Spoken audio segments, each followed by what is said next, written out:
Number 56 అమ్మా. ప్రవేశిక paper 1. ఇవి కూడా 5 మార్కులకి ఇంపార్టెంట్. ఇదేంటంటే దోహేని పూరించడం. रहीम के दोहे कंठस्थ पद्यालన్నమాట. पावस देख रही मन कोयल साधे मौन अब दादुर वक्ता भये हम कहे पूछतां पावस देख रही రహీం ఏం చెప్తున్నాడంటే దోహేలో వర్షాకాలం చూడగానే వర్షాన్ని చూడగానే కోయిల మౌనం అయిపోతుంది, మౌనం దాల్చుతుంది. అప్పుడు దాదూర్ వక్తా భయే ఇప్పుడు నా టైం అని చెప్పి కప్పలు బెగ్గబెగ్గలాడుతున్నాయి. ఆ కప్పలు బెగ్గబెగ్గలాడేటప్పుడు కోయిల స్వరం ఏమైనా వినిపిస్తుందా? కాబట్టి చెడ్డవాళ్ళు మాట్లాడేటప్పుడు మంచివాళ్ళు మాట్లాడకూడదు, మాట్లాడిన వాళ్ళ మంచివాడి మాటలకి విలువ ఉండదు అని చెప్పి ఇక్కడ రహీం చెప్పడం జరిగింది. రహీమన్ కట్టిన చితాను తై చింతాకో చిత చేత్ చితా దహతి నిర్జీవ్ కో చింతా జీవు సమేత్. రహీం చూడండి, బాధ అనేది ఇక్కడ ఎంత కఠినంగా ఉంటుంది అని చెప్పి ఈ దోహేలో ఇవ్వడం జరిగింది. చూడండి, బాధ బతుకున్న మనిషిని కాల్చేస్తారు.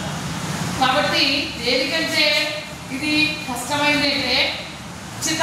చిత అంటే శవాన్ని తగలబెట్టేది, శవాన్ని తగలబెట్టేస్తారు కదా, దానికంటేనే చింత కష్టమైంది.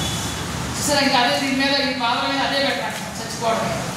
అంత మనసుని దహించి వేస్తారు. బాధ అనేది ఆ కట్టెలు కాల్చే ఆ శ్మశాన వాటికలో కట్టెలు కాల్చే దానికంటే ఆ చితి కంటే కూడా కష్టమైంది.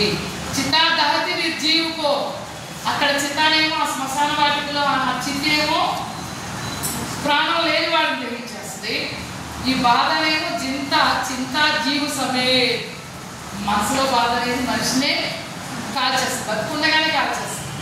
కాబట్టి మనం ఆ బాధల జోలికి వెళ్ళకూడదు, మనం బాధపడితే అంత దెబ్బతింటామన్నమాట. కాబట్టి ఎక్కువ ఆలోచించకూడదు. కష్టాలు వచ్చినా కానీ మనం ధైర్యంగానే ఎదుర్కోవాలి. నిజకర క్రియా రहीम कही सिद्धि भावी के हाथ पासा अपने हाथ में दाव न अपने हाथ. నిజకర క్రియా రहीम कही. చూడండి, రహీం ఇక్కడ ఏం చెప్తున్నా అంటే కేవలం కర్మ కర్నే కా అధికార్ హై. మన చేతుల్లో కేవలం మనం చేయటే కష్టపడటమే. ఫలితం అనేది మన చేతిలో లేదు, ఎవరి చేతిలో ఉంది? భగవంతుడి చేతిలో ఉంది.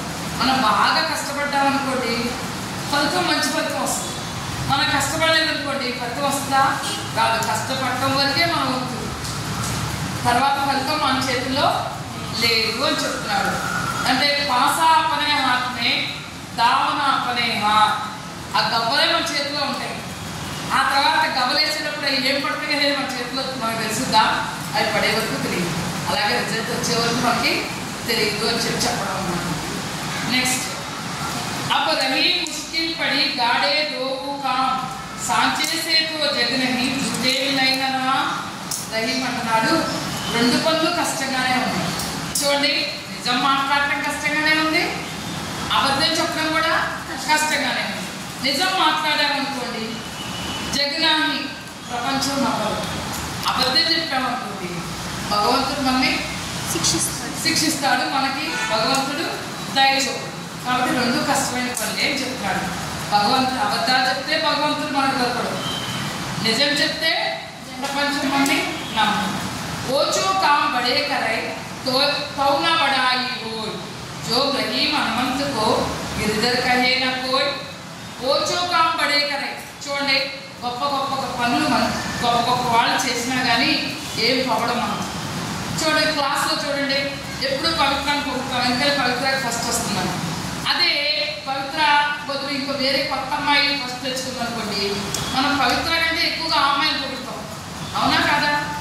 ఎప్పుడు పవిత్రకు వస్తుంది కాబట్టి మామూలుగా అయిపోతుంది. ఎప్పుడూ తెచ్చుకొని కొత్త అమ్మాయికి ఇస్తే అది గొప్పగా ఉంటుంది. అలాగే గొప్ప వాళ్ళు గొప్ప పనులు చేసినా కానీ వాళ్ళ గొప్పతనం ఏముందో. జో రహీం హనుమంతుకు చాలా కొండల్ని మోసేస్తూనే ఉంటాడు, కానీ గిరిధరుడు అన్నారు హనుమంతుడిని. అలా ఒక్కసారి కొండ ఎత్తిన శ్రీకృష్ణునే గిరిధరుడు అన్నారు. గిరిధరుడు అంటే కొండను ధరించాడు అని. ఎప్పుడు మోసే హనుమంతుడిని సామాన్యంగా తీసేశారు. ఇప్పుడు నీకు ఇది అర్థమైందా? ఓచో కామ్ అంటే అచ్చే కామ్. अच्छा बच्चों, धन्यवाद.